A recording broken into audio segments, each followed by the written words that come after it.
I think I'm actually live. Oh my god. Welcome back, Rob, to SketchCraft Live. I have been gone for a few days, folks.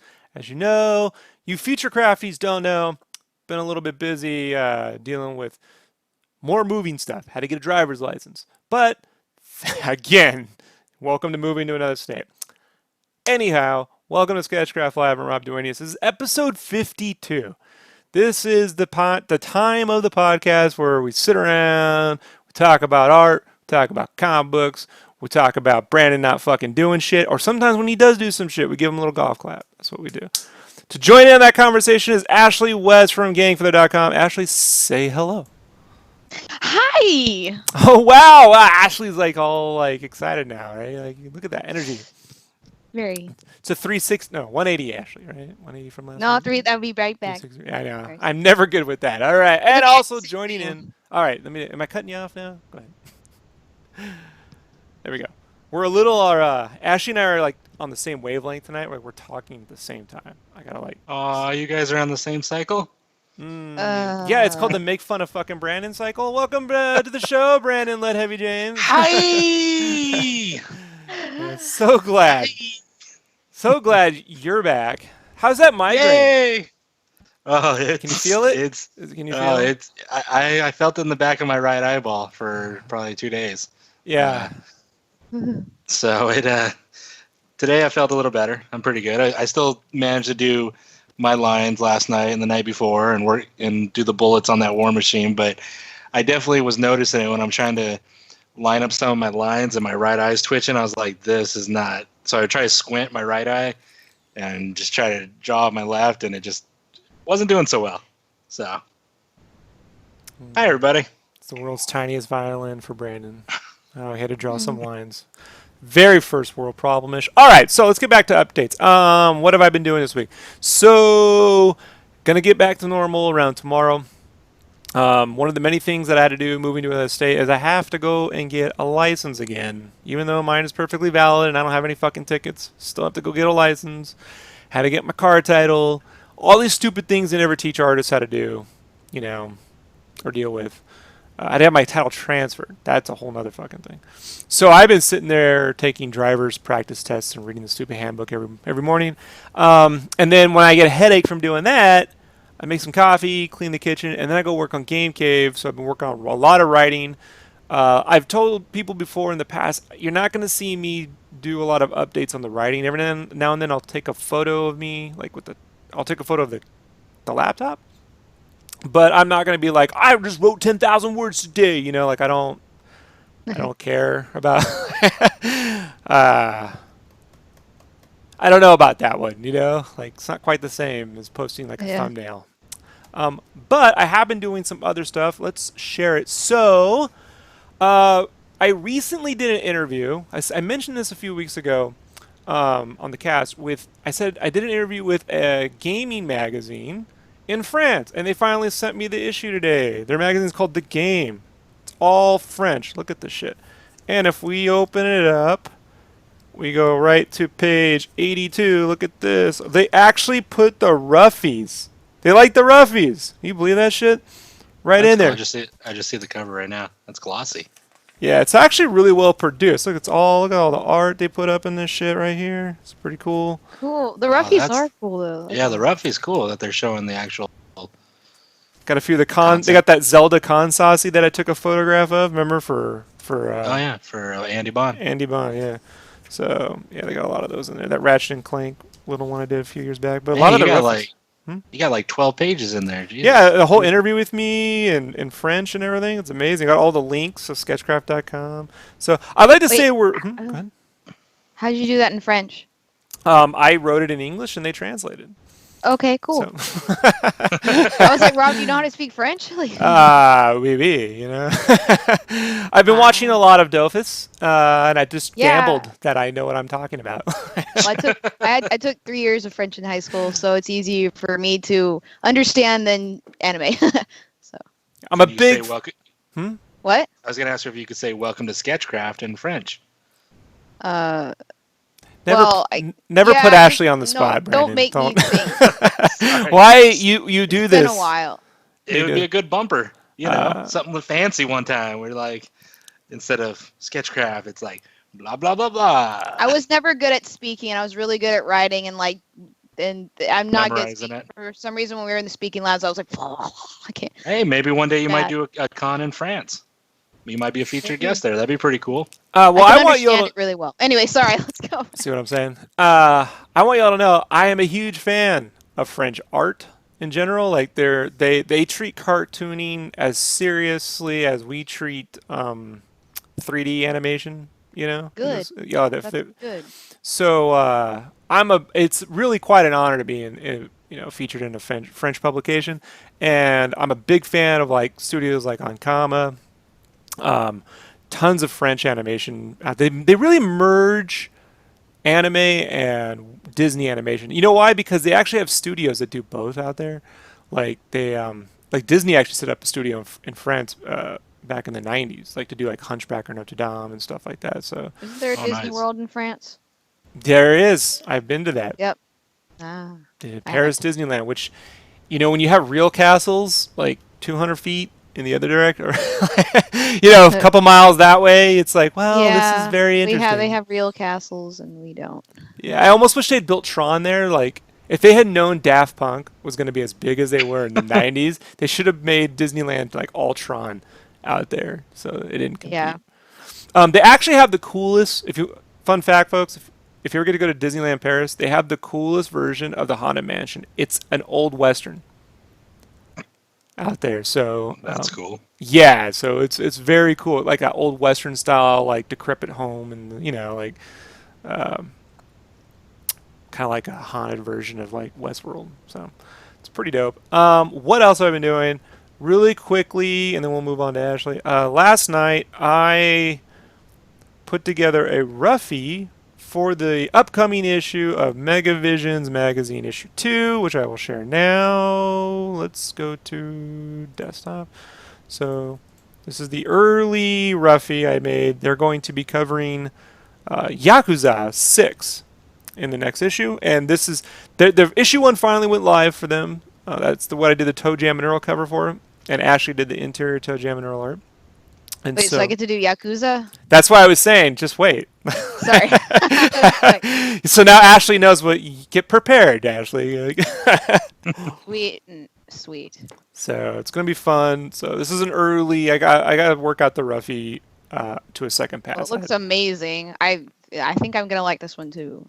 Yeah, it's a fun game. It's like Sega back in the day sort of developed Shenmue and Yakuza was cheaper, and they kept making Yakuza, and so like Yakuza is like a smaller, a more brawler version of Grand Theft Auto. It's not quite as open world, but there's lots of things to do, and what they'll put in every game is a couple full, completely full, but pretty full emulations of their classic games. So like in Yakuza 5, you could play Virtua Fighter 5 or 2, like the full game, close to it, in the actual arcade. So you go into an arcade that's usually Club Sega, or they'll put Outrun, and they'll actually model the actual arcade cabinets, the way they looked when you're sitting down in the Outrun cabinet. So I hear in Yakuza 6, they're supposed to have Virtua Fighter 5. So it's pretty cool. It's a pretty cool game series. Pretty niche for the Americas, but it's growing in popularity. So I think that's a very good. I had conversations with Chris and them over at MegaVisions, and they've taken my advice, which is lovely to see. To try to make each issue's cover story just a little bit kind of flip it into a 180 from the previous topic. So like if the last one was like a mascot cartoon character, let's do something a little more serious on the next one, and then vice versa, kind of flip it around. So you're not just getting the same thing every month. So MegaVision's pretty cool. Look forward to seeing this. Go ahead. Issue 1 released today. Go check it out, people. Released today. It's a fully digital magazine. They don't have physical copies yet because it's almost impossible to do on any kind of budget. But you can find it on Pocket Mags. It's on Pocket Mags. Really, you can MegaVisions or SegaNerds.com will take you strictly to the Yeah, link. that'll It's probably lead you to Sega it better. Nerds, those are the guys over there. So they're really cool. I really appreciate what they're doing over there. And I haven't aligned myself so much with the gaming publication since Play. Like Retro every now and then I do something, but like I said, I'm doing all 6 of their covers for their digital magazine. And Ashley's going to do interior art, coincidentally speaking. And it's And going to be Brandon's going to do nothing. Brandon's going to do flats. Oh, I'm part of it. Yay! Brandon's going to do flats. And he's going to be very enthusiastic about it. I'm just happy to be part of the team. Yeah, you count your days, Brandon. So, all right, Ashley, what have you been up to? Talk enough about rap. All right, so I've been doing some Velthanius. Like these are okay. So let's talk about some Velthanius updates. Been writing beats, kind of like going back and like reorganizing things, because when you write, sometimes things get kind of muddled, and you have to kind of like take a deep breath and like look at things again and like kind of rearrange some things or cut some things out. So I kind of did that. It's going really well. I'm really enjoying it. And so just working on beats and whatnot. You're talking about the writing process. Yeah, the writing process. Yeah. And you and I had like a brief conversation, right? Did I make it worse for you? Like, No, you made it better for me, definitely, because no one's really like no one really tells you these things. I mean, really. For those that don't know, what is Velthanius? What is that? Velthanius is my art. It's my story, featuring my characters. I got some blue people that look kind of like dogs. I got some weird like blob-like dudes called Gucks, and I got some little baby-looking kid-like creatures called superegos and Samaritans and whatnot. And it was a fully funded Kickstarter, people. Yeah, it was. Yeah, so we got kind of like a pervy man, little kid, and like pretty woman thing going on. But I like to Sounds like this podcast. Yeah, yeah. So anyway, so I to kind of like go along with the beats. I have a few fight scenes in there. So I've been drawing like miniature versions of my characters, just kind of like drawing out the fight scenes and whatnot, So I got like Alexa, she'll do like a bicycle kick or something. Thane will do like a suplex, or a kick up. And it's fun just to draw that and kind of figure out these fight scenes. So I've been doing a lot of just like kind of planning it out. And so it helps me. It helps to sketch before I write sometimes, or at least to sketch the details. So I've been doing a lot of that with Velthanius. And then I'm going to continue coloring a kind of like new promo art, or just art to decorate like the website and stuff like that for Velthanius, and I'll be working on that soon, this next week. So yeah, that's what I've been doing. So super sweet. And Brandon, other than complaining, what have you been up to?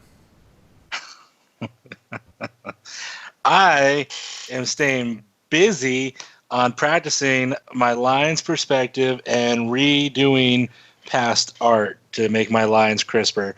I've actually stepped it up pretty good. I mean, before, I do it maybe once every other couple days, and it just wasn't cutting it. Now I'm doing it every single day. I think I've only missed one day in the last 2-3 weeks, and that's just because that migraine was killing me the other night. But I've been amping it up, 1 to 2 pages of doing it. My lines are looking crisper, so I'm looking forward to, after I finish this War Machine, which I just had the bullets do, doing better lines and doing practices and showing better work than I've done in the past. So trying to step it up and actually be serious and not just a dumbass doing this as a hobby. Speaking of which, I was reading an interview. So Hayao Miyazaki, the director of Mononoke, writer, director, creator of Mononoke, Nausicaa, Spirited Away, Ponyo, Porco Rosso, and did he do Akira, or am I? Is that no, that's else? Kashiro Otomo. Okay, So sorry about that. he's coming out of retirement. He retired back in 2013, 14, something like that, and Wings of Hominids, whenever that was released. And so he retired, and I was coming out of retirement to do one more movie called Boro the Caterpillar. And He did. Did he do The Wind Rises? yes, that was his last film. That's the only one I've seen. Really? You haven't seen Spirited Away? And it was a memoir. You haven't seen Spirited Away? I know. I probably saw the one. Oh, I Ashley. saw the one that I Oh. shouldn't start with. Now I'm gonna get a first. migraine. Yeah, that isn't the one to start out with. Okay. I know. Well, Yeah, I was like, we need to talk about this later. So, yeah. moving right along, there was an article, and he's in his 70s now, and so they finally got him a Cintiq. Like, he's never used a computer, and he's like, oh man, this is weird. And then they show like all these drawings, these really cool animation cells just being thrown away. And he's yelling at this artist who's like, he's not really yelling, but he's telling him, he's like, look, you don't even think about this. You need to think about what you're doing, and if you're not going to do that, then you just need to quit now and resign. And I was like, that sounds like an awfully familiar conversation that I had once. So, yeah. Me and Rob had a nice chat 2 weeks ago. I'm demanding. It was needed to be said. I'm very demanding. We had a little misunderstanding, but what the main point is that I need to either, for lack of a better word, just, shit or get off the pot. I think that the focus I want to bring into, Brandon, and not that we can just dwell on you for the whole cast, is I just want to reiterate, there's a difference between drawing perspective every night and doing whatever, or even drawing Superman. You come in, I drew Superman, it's done, I go to sleep, I did it. Right. It's like Liefeld came in, drew Deadpool, put some guns in his hands, they look like whatever went. And actually, sitting down and really improving and putting in the fucking effort and really, actually, it's the difference between doing and actually caring. And wanting to do something and actually doing it are not even enough. Like, you have to actually be obsessed. If you want to compete, and anything that you do professionally, especially art, it's a level of competition. And I prefer to focus that competition as I'm competing with myself. And I don't believe in just phoning shit in to be like, well, I did that, and now I did this, and then, give me some likes, fucking hang out, say how great I am, pay me, tell great. No. And every time I've compromised to appease other people, I've ended up with mistakes in the art that just are hard to look past. Like, case in point, I drew this Link once, and Brandon was like, his sword's fucking wrong. And I'm like, I know, because I was trying to do something, but I had a business partner at the time who was really pissed I was taking forever, and I'm like, it's just a sword, what does it matter? The face, what does it matter? And then when I got done with it, people online were like, it looks like you didn't even try. I'm like, yo, man, you know what I mean? So went back and fixed the shit, and then got in a fucking whole argument with my business partner, and I was like, I don't ever fucking want to hear anyone ever tell me to fucking try less so that they can fucking have an easier day. Because I'm 30-something fucking years old now, and I've done that for 10 years professionally, of constantly fucking giving in and appeasing, and sort of, I'm not doing it. I'm not doing it. I draw the line. And so at SketchCraft, I made it really simple. Either you rise to my expectations, or enjoy your life. Get 10 hours of sleep every night. Go play Battlefield, fucking whatever. But we can't. And it's not just Brandon. If Ashley let's say I get rich one day, I'm like, hey, Ashley, if I want to produce this book with you, I would be like, did you actually try that time? I mean, I can tell when someone is and isn't trying. It's not like I'm over here fucking like going, I don't know, those knuckles aren't just perfect. It's like when you rake the leaves in the yard, to make a easier analogy. I don't care if you get every fucking leaf. I'm not my father would have been like, that leaf is, you're missing this little thing here. Some unreasonable expectation that he himself could not attain or hold up to. I just care that overall it was done right, and that you didn't just shirk shit. Like, I don't have to really try on that foot. If you tried and it didn't work out, then hey, no stress. Next time, you know what I mean? You can fucking fix it, because it's never going to be perfect. There's always going to be something that, you had this idea, and then as it got out there, it kind of, it's like, it's just dragging across the floor, and you're losing a little bit of it every bit, like it's just melting away, and you're just trying to get to that, got to get to it. And then as you present it, and you hope how much of it you have left. Every time I do a cover, every time I draw a commission, it's only a portion of what was in my head. The question is, how much of a portion? Did anything actually fulfill the vision? And on some levels now, yes, and on others, no. Like even the fucking Star Wars piece I did with all the retro pieces doesn't quite look like how I wanted it to. Can you believe that? You know, Yeah. 70 plus hours of effort, going back, all that stuff. I'm like, well, I can learn next time. I can look back at, even now at the power prints, if I pull back and I look at the different color schemes for the way they're laying out, I'm like, am I repeating my color schemes too much? Am I producing the same drawing 8 times? You know?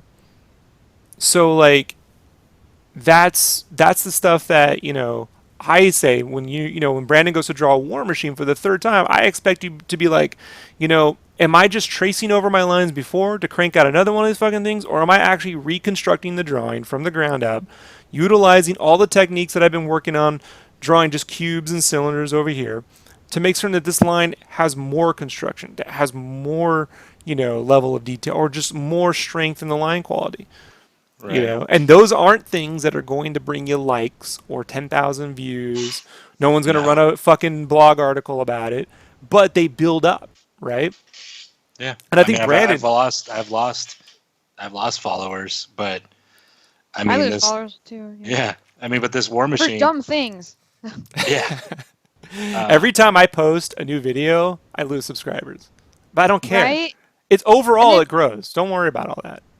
Right. I mean, sometimes on Instagram, I'm sure sometimes you're losing spam, but that they're cracking down on that. But that's still, there's some people out there too. Is the quality of your work good, or is it? I just traced it from or redrew some other artist pieces of art, or I'm just hacking through a bunch of these things so I have 50 prints at con. Right. You know what I mean? If you're just creating a bunch of work to seem like you're being creative, or if you're actually trying and you're actually improving, if you're actually improving, then statistically over time you're going to have an amazing portfolio. Right. Don't worry about all this other stuff. The question is, Oh, you no.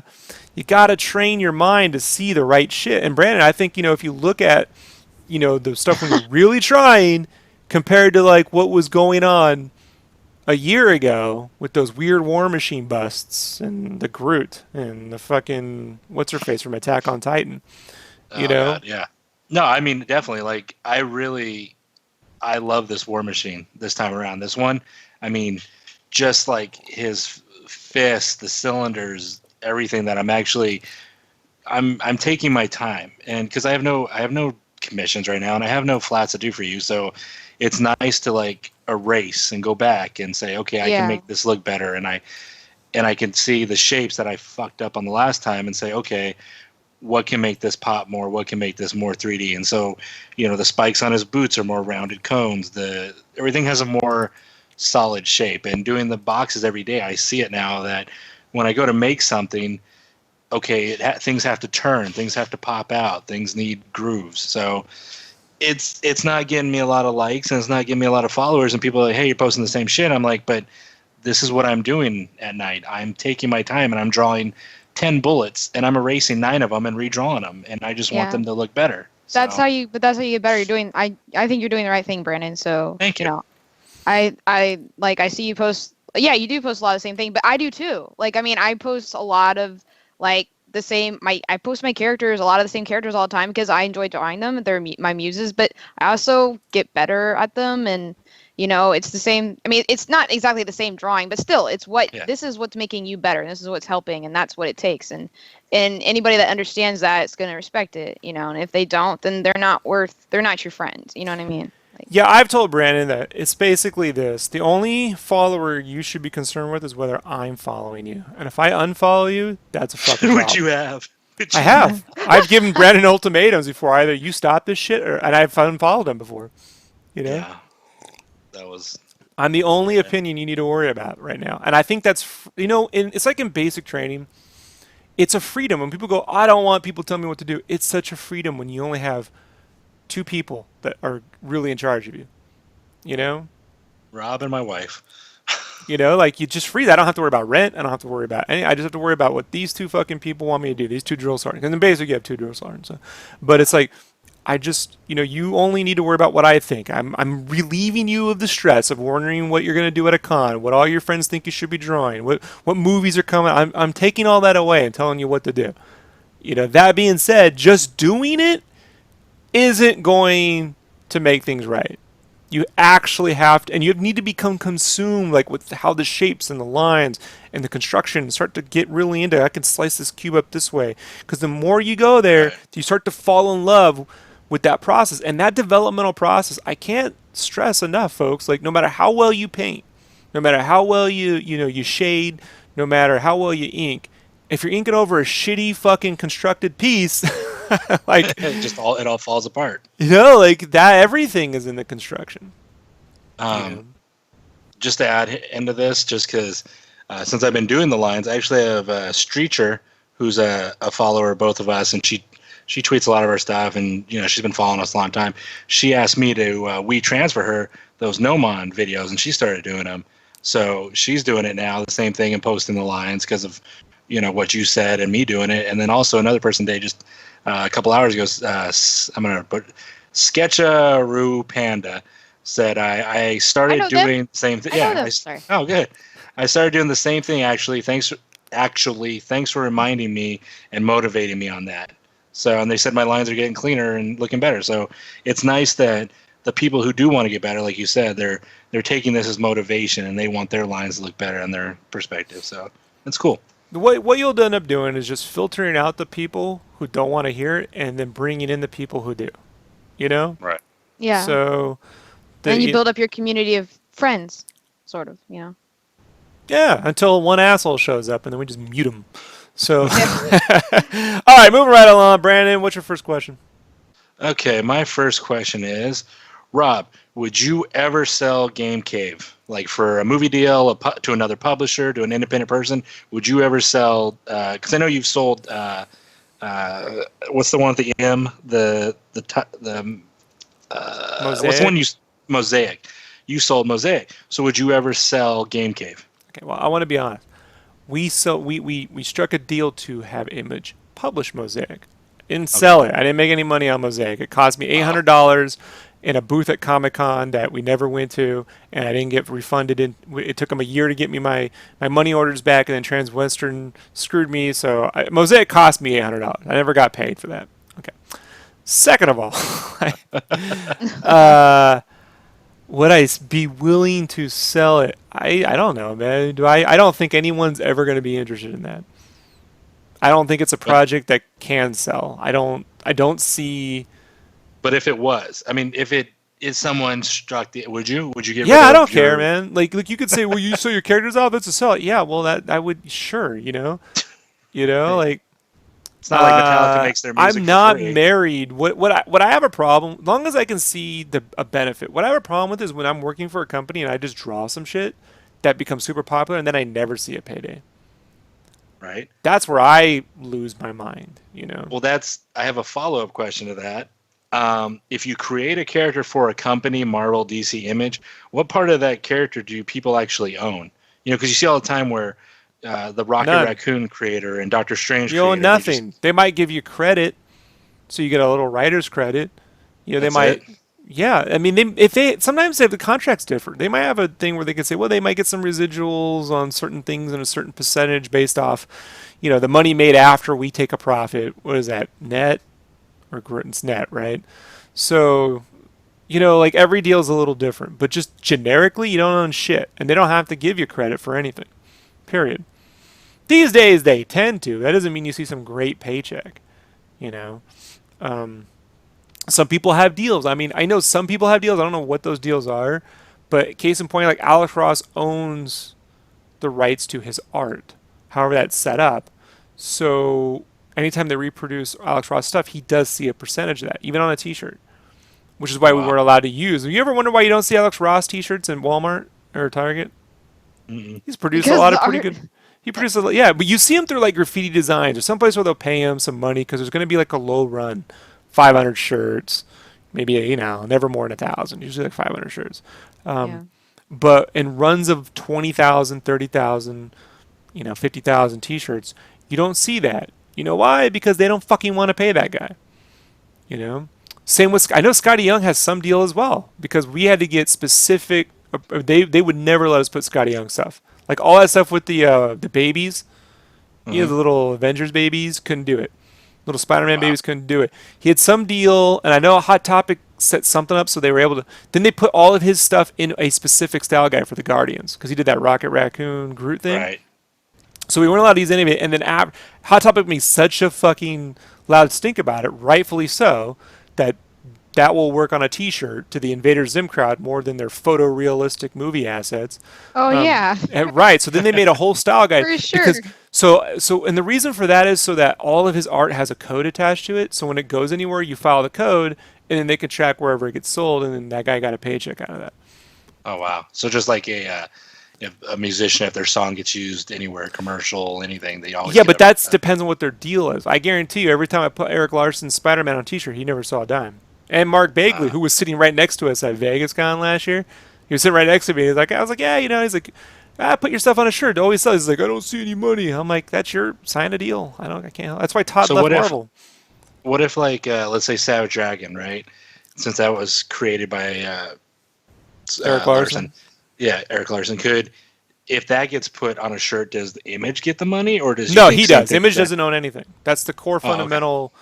That's how that's the genius of Image. Image was made by artists, so Image, the entity, owns nothing. Yeah, wow. So it's all everybody's comic that is published. They're just publishing stuff, right? They each are their own publisher.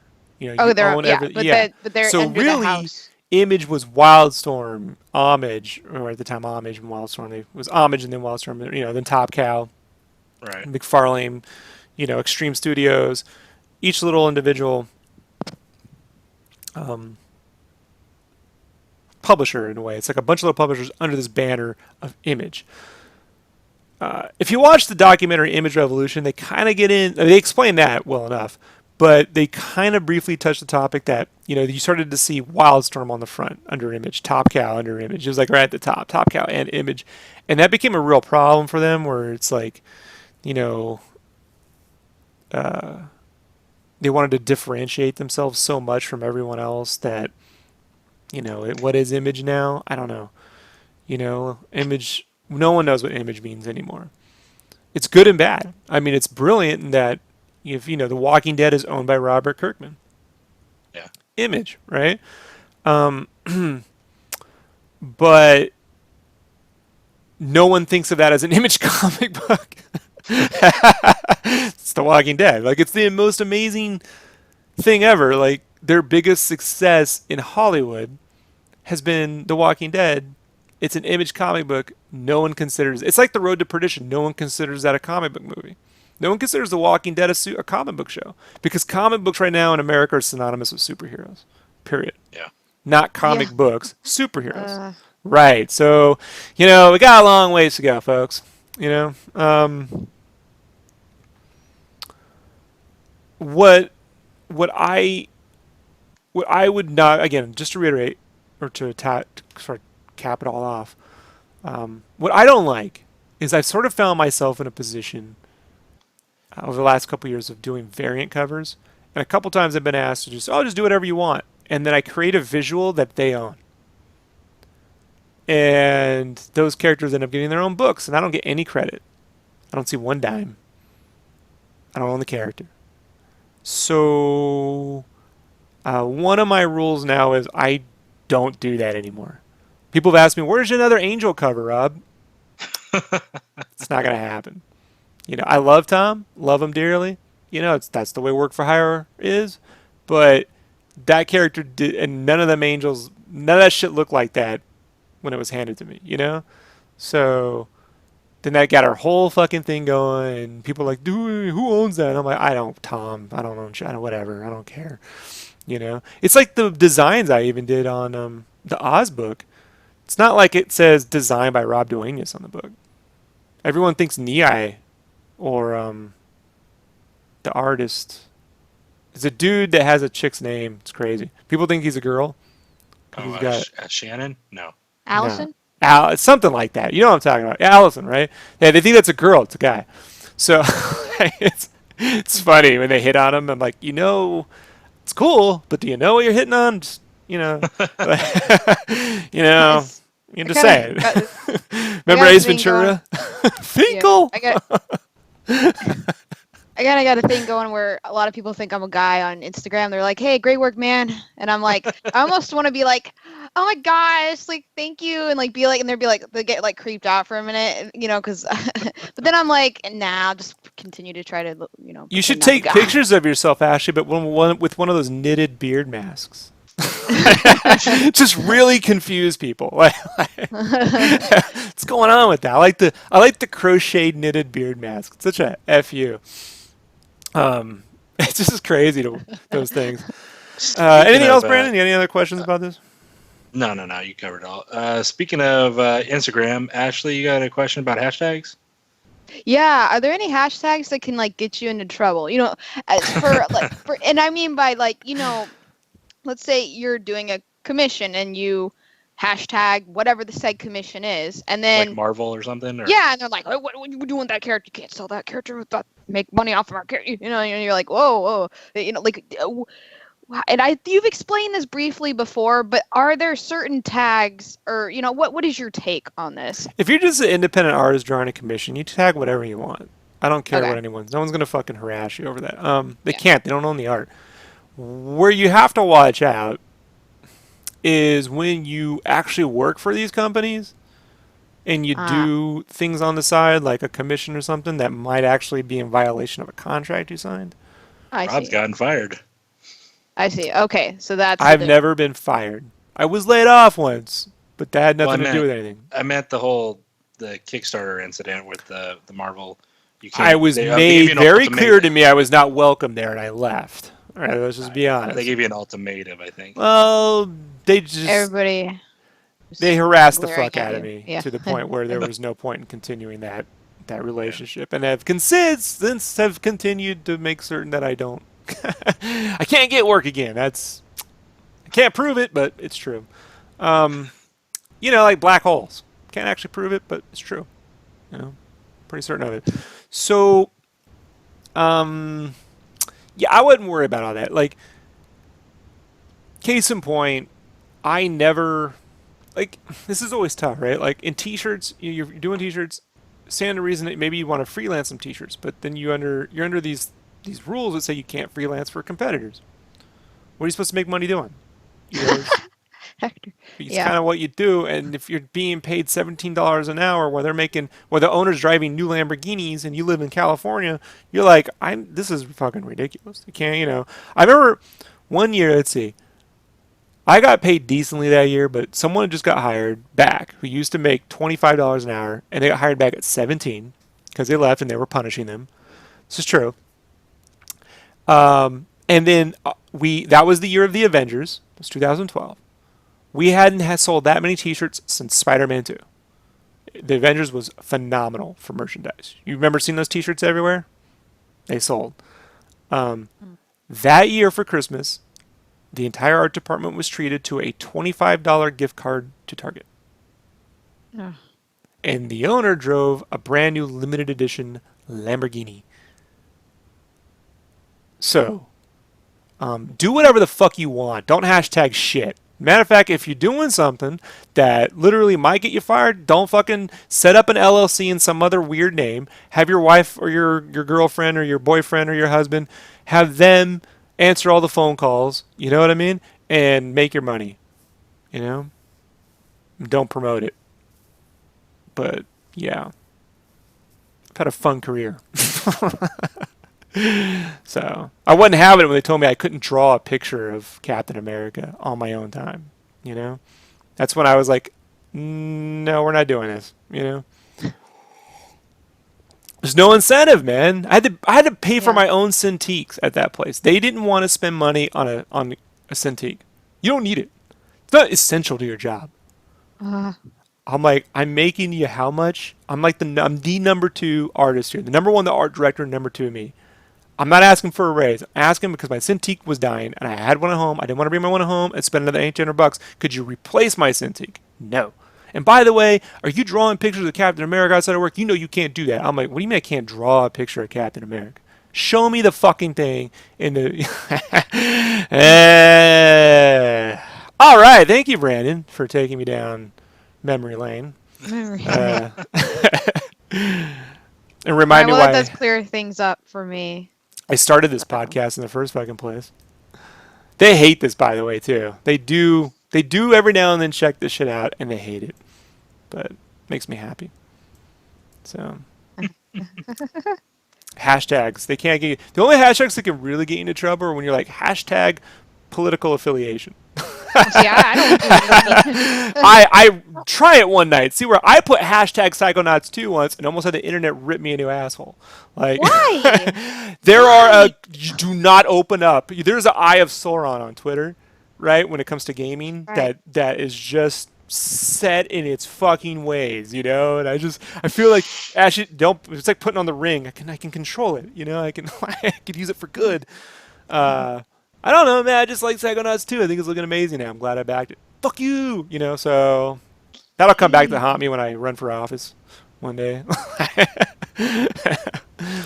All right, Brandon. Oh, I want to talk about this really quick, folks. Because we're running out of time, and I'm not talking about Sky High 2 because I don't give a shit. Yeah, I don't. So Whatever. there's a big rumor going around that I want to talk about two things. One, there's a big rumor going around that Disney might buy up Netflix, and that the No. CEO of Netflix might end up becoming the CEO of Disney, Bob Iger, when he steps down because he's looking to retire. Oh, I gotta say, I actually really love this idea. People go, well, they'll Disneyfy it. No, Disney always had a line called Miramax back in the day. Miramax and made they The picked Crow. up Clerks. Quentin Tarantino. You know, that's why when Tarantino went on that rant about the wall, fucking thank you, Hector, about the 70 millimeter film issue that he was like, I used to work for Disney. He used to work for Miramax. So having Netflix would be their way to do more adult things and not have to worry about releasing it in the theater where they're not going to and they're going to get killed. That being said, they also have something. Now, I'm not a big sports guy, but Brandon is. They have something called ESPN. And if you know anything about the trades, and I follow this shit religiously because I have hobbies, ESPN's been bleeding money for the longest time since Disney bought it. There's a great book called Disney War. If you want to listen to the audio novel, it's fantastic. And then there's this. You can almost consider it a sequel. It's called They Might Be Kings, or They Would Be Kings, the DreamWorks SKG story. It's like a sequel to Disney War. And Disney War is all about when Michael Eisner took over Disney, you know, and they were basically bankrupt in the late 70s, early 80s. And how they turned it from this bankrupt thing into what it is today. All the way up to like, yeah, and then the DreamWorks thing is how they branched off, you know, it's just the whole thing. Anyhow, ESPN's been bleeding money forever, and it's been getting worse. And I was thinking, like, you know, rather than try to sign up people for subscriptions for ESPN, wouldn't it be something that they just packaged ESPN with Netflix? I mean, cool. right? Like, if you're just like, you get Netflix, you get ESPN. You get Netflix, you get ESPN. You know, and then that becomes more like an actual platform, like a channel with original content. Because I know they've been saying they want Netflix to have more original content than just streaming movies, you know, especially from other studios. And if Disney owns it, they're, you know, they'll have some other stuff, but they're not going to be like having the entire Warner Brothers catalog, or someone's going to be like, fuck Disney. But you start putting things like ESPN on there, you start being able to do, you know, more shows like Ghost Rider straight through there, you know, like you give more of an incentive. ESPN's falling off big time. They're watching more. Right, but I mean, like, under the Netflix banner, there's probably a lot more creative individuals, man. Plus, ESPN's catering to, like, the network problem, you know? And the more we get out of networks, the more interesting television you get. Case in point, I saw Game of Thrones. This is going to tie into my second topic, but my second story. I saw Game of Thrones. They did 2 episodes in IMAX last year. Was it last year? It was last year. I think it was last year. And I guarantee you, like, those, when I was in the theater watching, I was like, this is the best movie in this theater right now. It's not a movie. It's just like the 2 episodes of Game of Thrones blown up on IMAX. Same with Day of the Doctor when that came out on IMAX. And so, like, being able to start like a Netflix. Imagine if Daredevil was shown in the theaters, right, for the first weekend, and then went straight to IMAX, straight to Netflix. You know, Netflix doesn't seem to have a problem with that. So I think it's an interesting move, and it's comic book related because my favorite comic book stuff right now are the Netflix stuff. You know, and to a lesser extent, Stranger Things. So the Daredevil. You know, even if they're not perfect, I still find them more interesting than the Destruction popcorn, milquetoast. I mean, the Marvel movies are fun. They're like the Spielberg Lucas thing, but from the '80s, they're very Amblin. But I like the length more than the content. I like the length, taking its fucking time. And you have any thoughts on that, Brandon? The Netflix thing? You have an opinion? Yeah, I mean, Josh White, he did say that ESPN's fallen off, and Fox is picking up a lot of their best people, which is true, which is controversial. I mean, there's like Colin Cowherd, who went to Fox, and is it Scott Bayer? No, Scott. I can't remember off the top of my head at the moment, but Fox has been picking up a lot of people. So if ESPN does get bought by Netflix, I think it's good because they'll be able to bring in a lot more talent, a lot more diversity when it comes to anchors and content. I like Skip Bayless. Yeah, Josh just said it.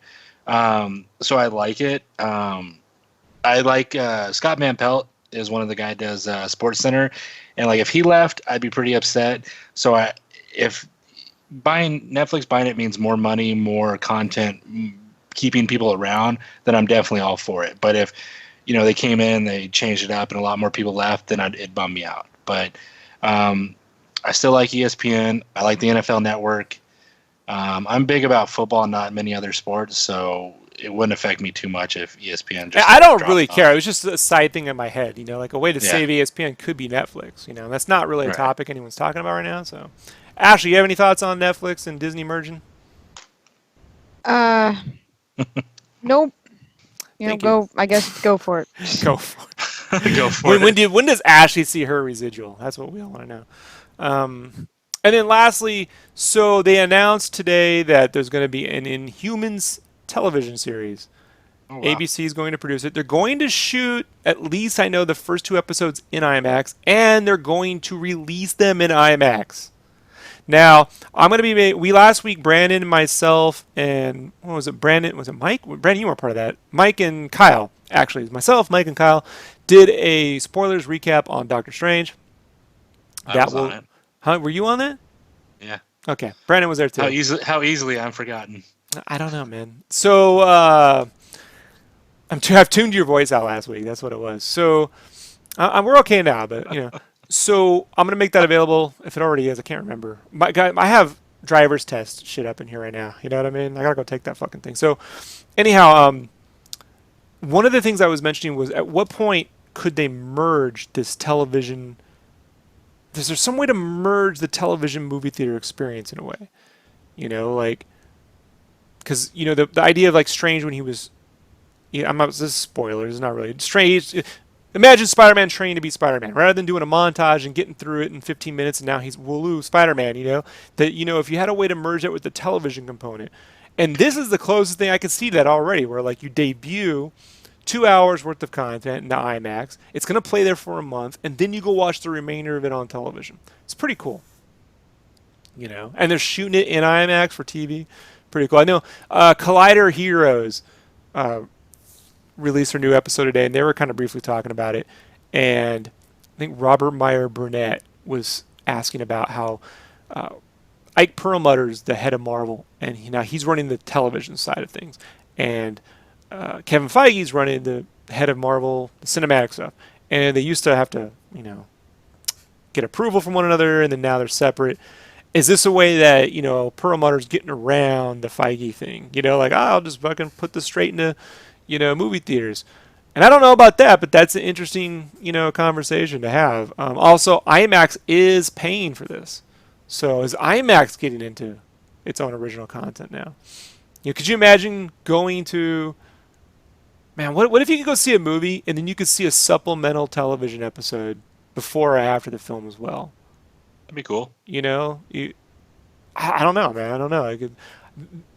It was just funny. I was like, there has to be a way to merge this in a way that isn't like you have to go and watch 12 hours of TV to go get the movie, or see the movie, then maybe see the movie, then go get 13 more hours of it on television, But I know, having seen Game of Thrones in IMAX with its limited budget, it plays just fine. I really believe that the special effects in films, since the prequels were made, episodes 1 through 3, they're way overdone. There's too many. You don't need half the visual effects anymore. You don't. I mean, every now and then you want something pushed, but when I see the trailer for Valaria, I just groan. Oh my! Oh great! There's more glowy shit and particles everywhere. Just fucking millions of aliens and an endless city planet. Oh, just wonderful. Well, and he's dropping. I never want to see a character drop in between a bunch of CG futuristic buildings again and again and again after Attack of the Clones. I don't want to see it. I want to see a guy go like I don't want to. I don't want to do that ever again. You know, I'm just tired of it. Brandon, your thoughts on Inhumans becoming an ABC? I don't like Shield, Agents of Shield, Agent of Shield. But you like Ghost Rider. But I didn't watch all the episodes of Ghost Rider, but I watched some of it, and I liked what I saw, the clips on YouTube of him. I thought he was badass, but then I'm like, I don't really want to watch the show. I'll say the difference. The difference is there was no comic book called Agents of S.H.I.E.L.D. before they made that. They just were making something called S.H.I.E.L.D. They didn't know what the fuck it was going to be. You know?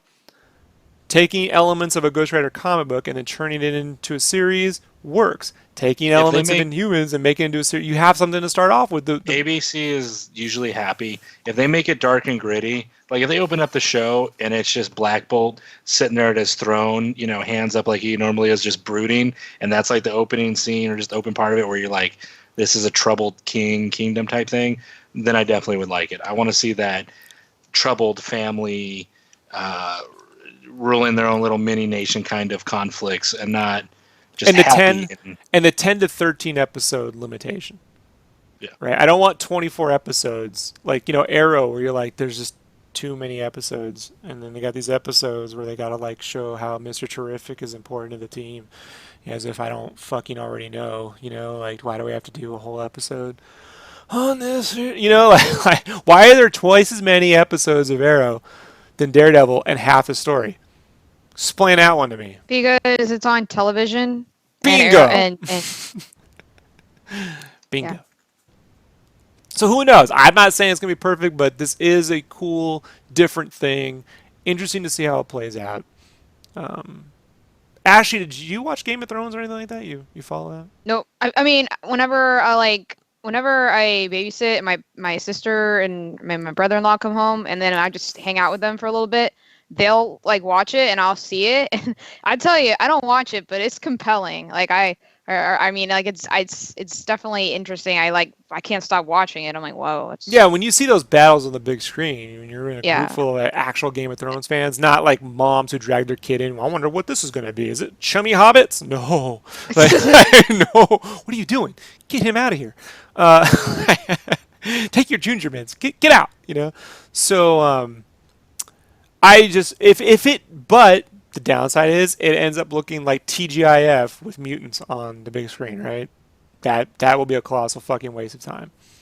You know, Bob Saget is, you know, Black Bolt. You know, like, you know, the Ashley Olsen twins come back as the dog. You know, the pit bull dog. And I'm not saying 'cause I think they're ugly, just because they don't have to talk. They could just sit there, right. You know. So, and two of them could play the dog. So, I don't know, man. You know. Anything else, everybody? We have anything else? Is there any other topics we want to talk about with the hour mark? I'm good. I'm good. All right. Sky High 2, it's going to come out hopefully, and I'm going to love it. Nobody cares. I liked the first one when it came out, and I saw it 10 years ago, but I was also like 14. So now I'm like, I look at it and go, nah. It holds up. I watched it again the other night. It holds up. It's goofy, but it's fun. It holds up. I hope the sequel is even cooler. It's cool that I'm blanking on his name for some reason. Captain Ron. Kurt Russell. Yeah, Captain it's Ron. cool that he's in it. Jack Bird. Soldier. You know, I like those two roles that he played. I'm a big fan of Kurt Russell. Glad he's in Guardians too. Don't give a shit about Sky High 2. Don't care. Don't care. All right, Brandon, where can people find you on the internet? You can find me on all the interwebs, on Instagram, Twitter, Facebook, @LeadHeavy, LEAD Heavy. And Ashley, where can people find more of your work daily? You can Find me on Instagram, and I'm Gang Feather. And you will see me back here shortly. Tons of stuff to do, folks. Tons of stuff to do. If you're in France, check out the magazine, The Game. It's actually pretty dope for a gaming magazine. It's pretty classy. You know, they actually, for a magazine that just came out, they got the Nintendo Switch news in there. They got VR shit in there. I was like, hey, they're actually pretty topical given the limitations of print, you know? So, definitely has that clean sort of play aesthetic. And they include artists, not just myself, but other artists. And they actually have an original cover, which is amazing to see. Not too many text on the cover, so pretty cool. All right, folks. Well, I'll be back soon. We'll see you on the next SketchCraft Live. Talk later. Bye. Say goodbye, everybody. Thanks for watching, everybody. Thanks, Crusher, Joey, Hector, Bye. Josh, and anybody else I missed. Say goodbye, Brandon. Bye-bye.